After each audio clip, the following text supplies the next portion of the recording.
I'm much better doing that for others than I am for myself, and like what it can mean to treat yourself like you're your own best friend.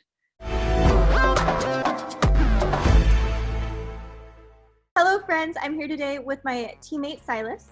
Silas is an awesome human who definitely has brought a lot of soul to the development of Avanti. We actually quote you all the time, specifically your statement in the past interview when you said, "I don't know the point of being a human if you aren't going to be yourself." Ruth. So before we dive into any of the questions I prepared for and probably won't use, why don't you start with telling us a little bit about yourself? For sure. So yeah, my name is Silas. I use he, him pronouns. I am a hopeful piercer who knows where the world's at right now. That's what my goal for myself. In general, body modification enthusiast. I'm from LA, but I moved to Portland like 8 months ago, and I love it. It's awesome. Love the trees. Yeah. There are a lot of trees. That's funny. You moved 8 months ago, and then now we're in a whole different world. That's a lot of change in like... Yeah. Well, I came from New York before that, and then I just got back in LA for like 2 months while I was waiting for my roommate's lease to finish. Then we came here, and now this. So it's been a year. It's been a wild time. Yeah. Well, crazy.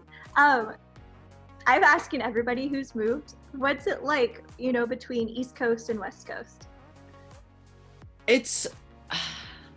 There are different parts of them that are so beautiful.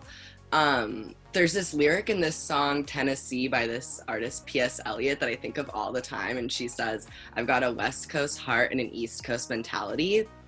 And I like really identify with that. Also, I don't know, it's tricky because I was just living in New York. I feel like I can't really speak on behalf of the entire East Coast. But I love the West Coast. It's just beautiful. It's a little more mellow. It's a little more chill. I feel like I can really take space to breathe. And I don't know, there's just something about, it's like I get what Cowboys were on about, like the yearning to go west. I know, it is very, that seems to be everyone's opinion is that Oregon is like its own breed of calm. It really is. My family, whenever they visited me here, they're each of them have been like, "This is the calmest I've ever seen you." And I'm like, I know, look at it. Like, I have my cute house, I have my little garden, like the simple things. It really is. I just started gardening too. It's like so exciting. I wake up in the morning, I'm like, gotta go water my plants. Oh, and when they first sprout, like when my first tomatoes sprouted, I don't know why it came out like that, but sprouted, it was the most exciting day. Like you're like bored. Yes. What I look forward to now. It's so fun. Like I'm growing. So Sean and I decided to get married next month. So I'm going to try to grow flowers. Smart. Yeah. Right? Well, they're starting to sprout. I'm like, I have no idea the timetable on flowers at all, but I'm like, I'm going to will it to happen. It depends on the flower. I've actually been taking a plant biology Zoom class every Monday, so I'm learning a lot about it. So we can chat plants separate from this. Perfect. I'll probably be like, is this normal? I don't really have the best green thumb, but my roommate does. She's like so talented. I'll be like, Silas, can you ask her? Yeah, she'll help for sure. So, talking about the process of becoming okay with yourself, could you speak a little bit more to that and what that journey has looked like for you? Or yeah, it's an ongoing process, and I don't think there's ever a moment we truly arrive and are like, I figured out who I am. And if you have that moment, that's amazing, and I'm so happy for you. Touch base in a year after that, see if it's the same person, if that's the same true, authentic you. So I really just feel like life is this ongoing process of continuously trying to check in with yourself. And just kind of for a really long time, I felt like something was off. Like, you know, like it couldn't be articulated. I didn't know what it was. But I just always felt like my whole life was just clouded in something that felt off. It wasn't based in a specific like thing or just at school or just with my friend. It just was this whole general discomfort. And then I like around 18 started learning about people who were non-binary and just generally the concept that gender isn't this concrete thing that just exists across time and space and is permanent and we all have it and there are these two options, and it's actually been invented and reinvented over time and is totally contextual. And that slowly kind of pulled me down this whole thread of realizing like basically everything in reality like we think is this concrete definite thing and it's not. And it, you know, can tie into like spirituality, but also I think it's very scientific. If you get into just quantum physics, it's that at its core. And at first it's really terrifying when everything around you that you think is real suddenly feels like it's not. But when once you lean into it, it's really liberating because you realize like you get to create the meaning and value in everything and also who you are. And for me, this journey has been obviously really centered around my gender journey and being trans, but I do feel like it really extends into so much more than that, because it's so much about just resisting everyone else's and like society's or whoever's expectations of who you are, who you should be, and asserting that for yourself. But to do that, you have to really spend a lot of time honestly looking at who that may be. And so continuously I've thought I found it and I've like been like, I got it. And then it feels like it slips through my fingers and I'm like, I'm back in this place of like discomfort and whatever. And I feel like it was kind of this ongoing journey of moving. If you view kind of, I don't like the concept of gender as a spectrum like this because it assigns that there's two endpoints of like, you know, male and female. And I view it more as like, I don't think there's any shape that can exist to it. But in theory, moving like further along in this direction and being like, oh, I'm like kind of non-binary, but still wanting to stay in womanhood and finding a lot of like comfort in that. And intimacy in my like relationships with other women and kind of like slowly realizing like, I can still find intimacy and like love in these things without my gender being a part of it. And then, yeah, just, I don't know, over time realizing like all these things that felt like my being a woman was necessary to receive. And at the end of it being a lot of just like love and care. And then being like, oh my God, that's not the truth. And it's scary and it's just testing the waters slowly over time. And then like starting to medically transition and now having been on hormones for like a year, I find this is the most aligned I've felt, but at the same time, like being in quarantine with nothing but myself to think about all this for a while, I'm still at a place of, you know, reflecting and really thinking about who I am separate from the world, what my gender is, what I'm not, because it is this thing that exists in interaction. And I don't know, I think it's just, we're ever evolving and you just have to sign up for that. You have to be okay with that. Yeah, I've had a lot of conversations about this kind of idea that, you know, we're always becoming. And I think quarantine is very much that, like, there's nothing to do, but really, you could really only distract yourself with like TV for so much of the time. It's now going on 8 weeks, you know, at the end of it, you're going to be like, okay, I'm now listening to my own thoughts. Yeah, even like stuff like that used to be my distraction. Like I haven't been watching any TV, and before this I felt like I was the TV king. Like I love watching everything and I just can't right now. My brain just, it's the same thing of like, okay, a month of this went by and no longer does my computer screen entertain me. So what's left is just myself. I mean, you could only watch so many stories before you're like, all right, this is really all the same. Yeah. But still every day I'm like, okay, Netflix, what new series are you gonna drop? Like, I'm waiting. There's the Tiger King Part 2. I'm waiting for them to release all of Avatar. Apparently that's coming. Nice. I'll be fine then. Oh, that's so awesome. I was talking to Jasper yesterday, actually, and he brought you up. Mm-hmm. And actually, because Jasper has a huge admiration for you, which we all know. He's very open about it, but he actually touched on it, and I thought that I would share it with you because I think that it'll mean a lot to you. Yeah. But he said that you are the bravest guy that he knows, and that's why he admires you so very much, because you challenge gender roles and you challenge spirituality and you challenge your identity with so much flair and confidence. And that's why he admires you so greatly. So I was like preparing for this meeting and I was kind of thinking about what he said. And I think that you would have a great perspective for the people who are sitting at home wrestling with their thoughts and they're realizing that, okay, I actually am now forced to confront who I am and I'm afraid. So what kind of advice would you give them? My advice is, and I'm not the best at this and so I feel bad saying it, but just to sit with that fear. If you like to journal, I would journal about it. Literally just get all those thoughts out and put them all out there and tell yourself, as I'm putting them all out there, I'm not going to judge them. I'm not going to have any thoughts or opinions about what these feelings or thoughts are. I'm just going to let them like exit my body. And I guarantee that in and of itself will first make you feel a lot better to just get the weight out of there.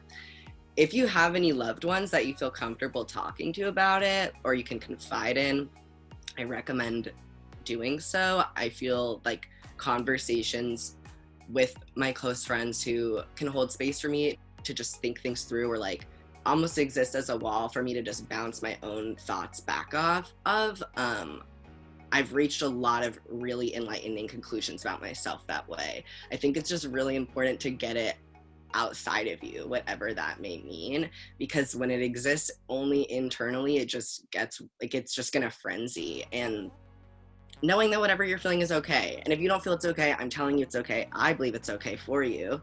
And also utilize the internet. Like there's a lot of people building really cool community online right now. So especially right now more than ever, I'm sure that you can find some groups to talk about these things. I'm a huge fan of FTM Reddit. It's a wonderful resource. If you also identify as a trans man, check that out, or are wondering if you do. The internet's a wonderful tool, but it can also be scary, of course. So take everything with caution and just don't worry about labeling it. Just think about what feels true to you. The labels will change over time. I've literally had like 50, and right now I feel like none. I don't really care.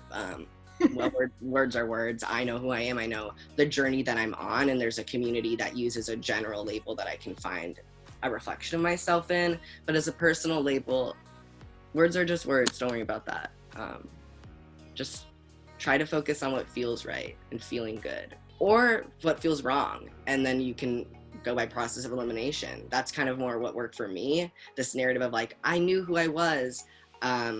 I've always known I was like a man trapped in a woman's body or whatever. I've literally like never met a single person that was like, yeah, that was me. And I've talked to a lot of trans people. Like most people I feel don't experience their journey that way. And I think a process of elimination can sometimes be an easier place to start of, okay, this feels wrong. Cool. Like maybe try to think about why.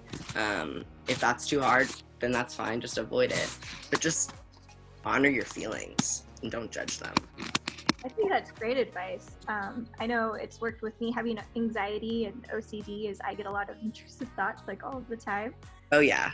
All of the time. And having to sit there, and part of having OCD, for anyone who doesn't know, it's not just like, oh, there's germs everywhere. There's such a spectrum to it.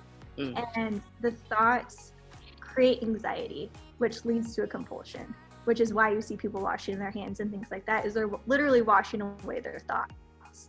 And so by having your thoughts and sitting with them, you're actually taking the power away from them. So that's a tool too that I learned just with your own mental health, is just to like, all right, here we go. Yeah, it's hard. Like it doesn't make it any easier, you know. But I watched the show The Midnight Gospel. It's the only thing I've been watching in quarantine, and they talk a lot about like meditation and just sitting with your feelings and all of this, and it really changed my whole perspective of like the concept of spaciousness and allowing room between yourself and your feelings and just witnessing them and not, they are a part of you, but knowing that you're not defined by your feelings and like getting some separation between that, I think has made it so much easier. But by no means am I an expert on sitting with those feelings. That's why I recommend journaling, because I'm like actively doing something, you know? It feels like I'm doing something to get it out of my body, but to each their own. Yeah. I mean, yeah. And if journaling is not your thing, I know that journaling used to be my thing, but now seeing my thoughts in permanent ink actually makes it harder to process them. I can't read my handwriting when I journal. No, it's fine. It's so sloppy. There's like a million thoughts per second where I'm just writing so fast to get them out. Like I have ADHD, it's just so much. And so then later I'm like, beautiful, I have no idea what this says. I can't return to it even if I wanted to. Why? Oh, that's awesome. That's so funny. My handwriting, I like the calligraphy project, and then I'll be like halfway through the word and I'm like, I give up. Too much effort. Yeah, I always admire. There was always like, I feel like everyone had one kid in like their class in middle school that made like all of their notes beautiful and had like the cutest pen and like highlighter set, and I always admired them, and every year I'd start off the year being like, that's gonna be me this year, and like day one just being like, no, I'm good. Funny. I used to just highlight things because I knew you were supposed to. I highlight everything. I'm like, I think this all seems important. Like, I don't know. Right? And I'm like, if I highlight it, does it lock it in my brain? Like, I don't really, I don't know. So I just highlight it all. I'd highlight everything, and then later I'd have to go in with like another color highlighter and be like, I guess now I have to like highlight the highlight because this is not helpful. Circle it, and then before you know it, you can't even read it because you're like poked a hole through the paper from just like so much ink. You actually cross out the words, and you're like, I do not miss school. That part of school. I'm like, I don't really either. I hated notes and studying. It was not my thing. Yeah. So you talked in, I think, a past podcast about, and I think like some other interviews that we've done. We do a lot of interviews. Yeah.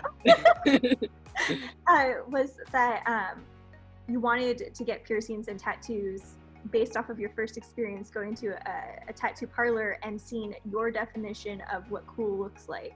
Yeah. In the studio.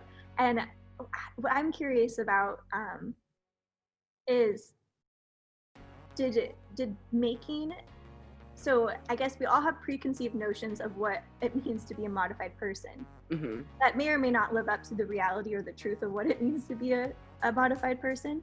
But by making those steps for yourself, did it give you the freedom to be that person that you thought that's what it meant? Like you saw that guy getting his nipples pierced and you're like, that is cool. That is everything that I think like is cool and awesome and what I should be.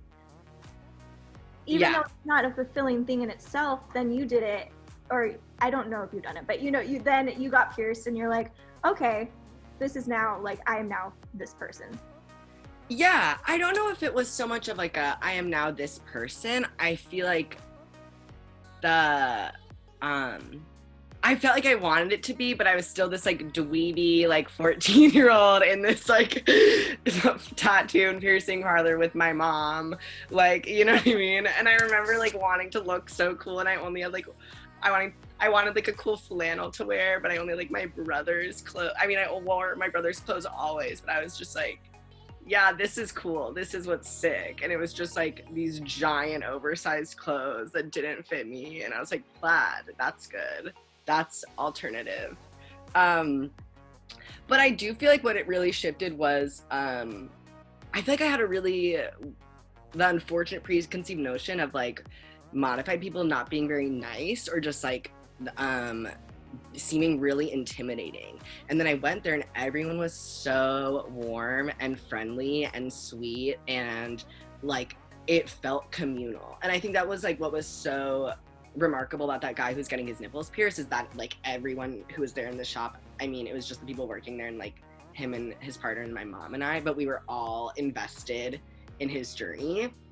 And sharing those like emotions with him, the like fear and excitement and adrenaline, like everyone gets pumped when someone's in the shop. Like, and I've experienced it for people who've come into Avanti, like when someone's really excited about something they're getting and you know their journey and they share those fears and excitements too, like I'm so invested in that as well. Like very personally invested in your journeys, where I'm like, yes, like let's see it, let's do it. And that was what made it a really big shift, I think, instead of viewing it as just these isolated people who happen to be very modified. And also that mindset of it makes a modified existence seem really lonely. The whole idea that it can be a community was just a different experience. Like my parents, I mean, yeah, my mom took me there, and they're supportive of it now, but you know, definitely have like a different mindset of like, you're probably not going to get a job, or like all this stuff of just, you're going to be a societal reject. And then there's like also cultural associations with modified people. Like the whole emo culture is like about being emo and alone. And like, yeah, that was super important to me too. But seeing modification in a context other than like being sad was just life-changing. I was like, oh my god, you can be like a happy, exciting person and like have a whole life and continue to be modified, and that also be your whole life and find happiness and joy and fulfillment in that. Wonderful. Who knew? Like, Sign me up. yeah, and then I had to go back to like middle school and I was like, I don't care about this. Like At middle school, I know who I am now. Sitting in science class, like doodling my tattoos. Oh my god, I actually, when we were in 8th grade, we had to write letters to our 18-year-old selves. Yeah. And mine in it was like, I'm gonna be a tattoo artist. These are the tattoos that I want. I don't have any of the ones that I thought I would want when I was 14 now, thank god. But all of them were like, and it's amazing thinking about that in terms of also like who we are, and feeling like there was this version of me that was very in touch with my adult self now, but then kind of I lost touch with that person through just like the ups and downs of being a teenager, you know? But then seeing this one version of me who like, yeah, was, you know, not super happy, but they were like, I'm gonna be a tattoo artist and I'm gonna design skateboards.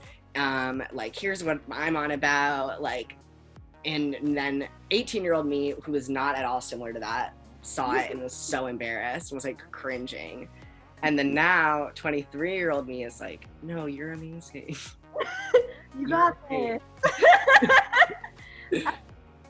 When I was in middle school, I remember, feeling very much the same, like the idea that there were these really cool people. But it's also like, I grew up conservative. I think we've talked about this before and you have as well. Mm-hmm. And it's like this idea of like otherness in the modified community, and it was like this like big question mark. Like if I asked my parents about it, it was always like, that's bad, but like no explanation of why. Yeah, for me it was a little different because so I'm Jewish, so I did get an explanation, which isn't even the correct one, but my mom always would just tie it to the Holocaust, which is a really unfortunate and intense comparison, but that's actually not why. It's just like in like traditional or like more orthodox branches of Judaism, it's that you're not supposed to alter your image, like because you're made in the image of God. So that ties into other things, but it's like we all cut our hair, so that's altering our image. But it is about otherness, and I actually feel like being modified was a huge kind of barrier in my relationship with my parents. And then I was like, I'm trans and I'm gonna medically transition. And then after that, I was like, okay, well now I don't really care at all what you say about, even though I was like covered in tattoos prior to that, it was still this larger issue. But then I feel like once I really just leaned into all of these different forms of otherness, especially the ones that were about my body, it came to a point where I was just like, okay, I don't really care. And then again, also the fact that there is like all these things have communities, and those communities overlap, and like communities are a really big, important part of it.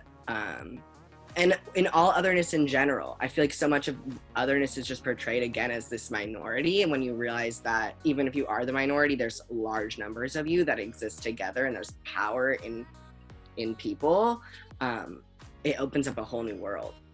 It really does. I think there's like the idea of otherness, and then there's like the idea of living the questions of life. And when you sit down and you're like, okay, these are all the questions that I have, and I'm just going to be okay with those questions, and I'm going to go ahead and do them anyways. Because like for me, you know, growing up in a conservative household, there's chapters in the Old Testament about modifying your body and how it is also, you know, a sin and all that. And I was like, well, is it really a sin? Because there's mixed doctrine on it. And then, you know, growing up and like kind of becoming my own person, I had to look at those questions for myself and like realize that I don't think so. Like, you know, and that otherness actually became a family, you know. And I think that advice that I would give anyone who's listening to this, you know, is that otherness is you know, is that part of yourself that you're afraid to explore almost. And by opening yourself up to those questions and being okay and giving you permission to live those questions, you'll actually probably find a lot of freedom. Yeah. And I think also what you said about even just attempting to answer those questions for yourself is so powerful, because so much is just handed down to us and we just accept. And really, like, what would it look like for you to just decide, well, here's what I actually think. And no one's gonna come in, like, no one's gonna appear out of nowhere and be like, you're wrong, actually. Like, no one can take that decision away from you or what you decide is right for yourself. And it's such a subtle thing, you know? Such a small thing that can be overlooked. It's true. Well, and as you start living those questions, you start asking more questions, because it's almost like it gets the ball moving and the snowball gets bigger and bigger. And you're like, okay, well, now I have more questions. And then you realize that you're asking questions that the people you looked up to might never have asked for themselves, and they also don't know the answer. And it kind of breaks that barrier of authority on what is and isn't right for a person. Totally. And start to like, okay, well, if you don't know the answer and you basically, your word is my law, then, you know, maybe I should make my own rules. Yeah. I also think there's just so much power in being like, I don't know. I don't know why we're so afraid to just say we don't know things. You know what I mean? Yeah. And it's something I like run into with myself on like a daily basis, you know, and it's small stuff when people are like, are you familiar with this or whatever? And we're all like, oh, kind of, even though most of the time I'm no, you know what I mean? Or like to these larger questions about life or God or, you know, being modified or your gender. And again, with authority of like, I think when other people ask us a question and some sort of authority dynamic kicks in, we want to give an answer. But I think the best answer you can give is oftentimes being like, I don't know enough to have an answer to this, or I just can't give you one. And again, just like kind of reimagining for ourselves what life can look like to just exist outside of these things we thought were definable or definitive. Yeah, exactly. And it also, like, when you release that like need to have an answer for everything, it also releases your societal need to have an opinion for everything too. Mm-hmm. It makes it a lot easier to get along with everybody, because you're no longer forced to come up with these opinions on things that you don't even understand.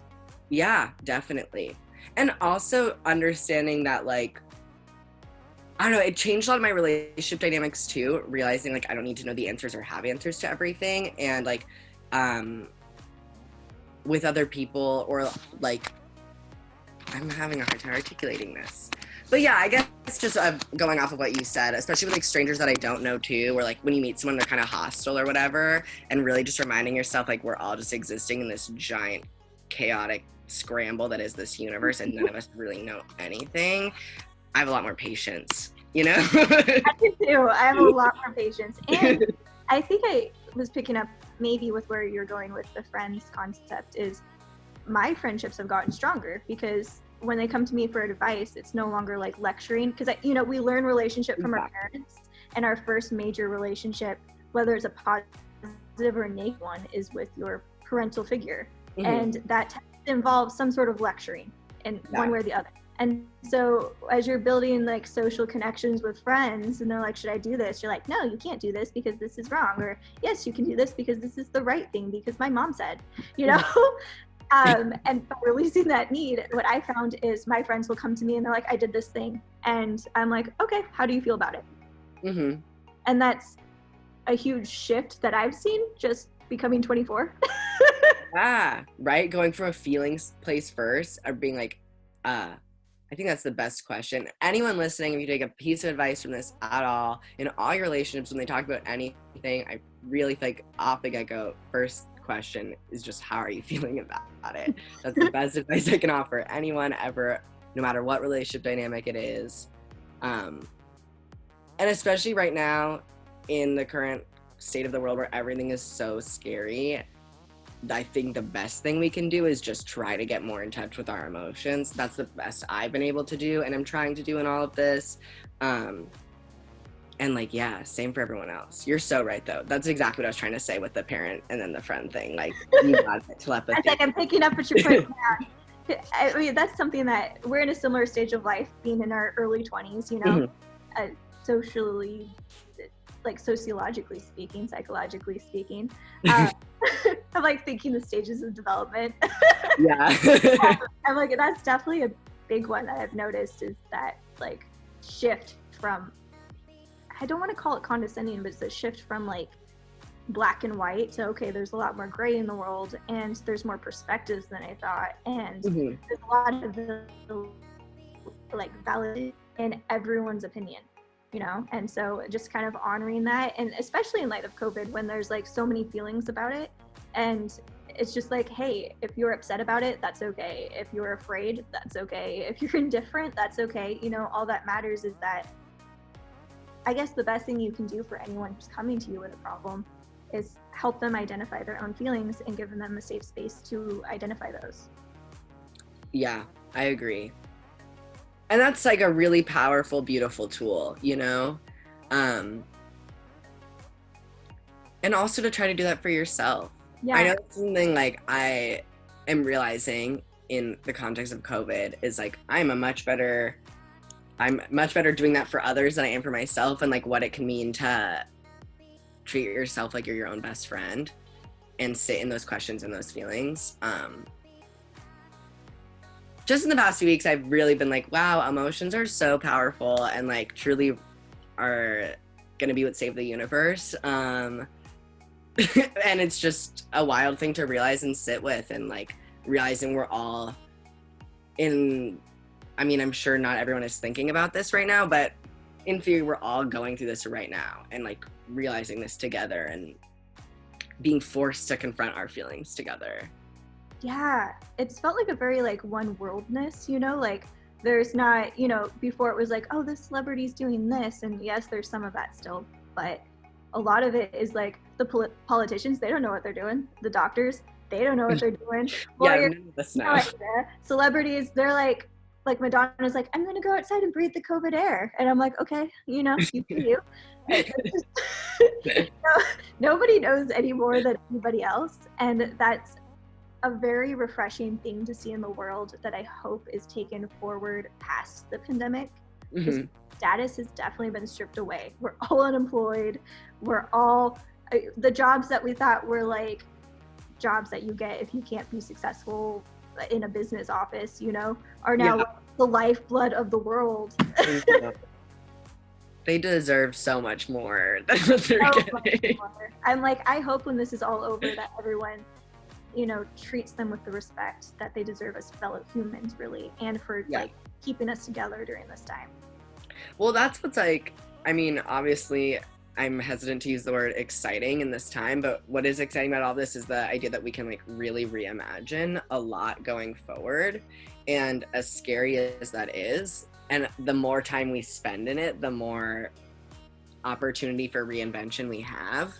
And I hope that like it can be something that's more people oriented and communal oriented, or aware of like these shared experiences and feelings. Also, especially because this has kind of affected time in a crazy way of like, no one can plan. Like we all had things we planned. We all, you know what I mean? Had a vision of where we thought this year was going. And now everyone's like, I guess I'll see what tomorrow is. And then tomorrow comes and it's the same thing over and over again. Which I've never felt so present, and it's painful a lot of days, but it's also like really exciting. It's true. It really is. It's really true. I like that aspect, you know, that we're living every day in the moment. And I think I can't speak to every country, but like in America, the culture is very much like distraction, like temporary fix, and there's no temporary fix. And there's so much distraction. And like at my apartment complex, I'm seeing parents hang out with their kids that, you know, I've been living there for a little bit now. I've never seen that. That's so sweet. It's so sweet, you know, but I'm like, it's speaking, I think, to the culture changing as a whole, because the distraction and the urgency and the need to like reach the definition of success is having the most hours put in, the most money in the bank, and the most status amongst your peers. Yeah. It's all stripped away. Yeah. I think it's so exciting to think about, and this kind of ties back to the beginning of our conversation about just like the process of getting to know yourself, of like who you are and what makes you feel fulfilled away from all of that. Sometimes this is another piece of advice I have in the effort to get to know yourself, is I imagine what I would be like if I was just like the last person on earth, and I still had access to everything I had now. So I still could like use technology and, you know, had like art supplies and my music equipment, and that would all work. Like who would I be? What would I look like? What would I do to fulfill my time? Like what would make me feel satisfied in an existence just with myself? And I find that's where you can really get a lot of the answers as to the closest you can come to maybe what that like true self is. But I think that's also a really great exercise for right now in quarantine, because that's kind of where we're at, but you can still talk to other people. But Zoom's a thing. But yeah, no, it's very much true. I had the flu a couple of days ago. I got tested for COVID. It was not COVID, it was the flu. Oh, good. But I couldn't see anybody. Like I couldn't see Sean, I couldn't see my parents, I couldn't like see anything. And yeah, you know, you're just forced to sit there with yourself and think, because what else is there? And it's really a time to wrestle with who you are. Yeah. And just think, like, literally think like, okay, I literally feel like the last person right now. So who am I? Do I like that person? Yeah, that's a great starting question, you know, to just start at. Do I like myself? An underrated question. Self-exploration is truly unlike any other emotional experience, you know? It's so intense and it's so honest and it's so raw, but nothing else is more fulfilling. Yeah, it's true. Yeah.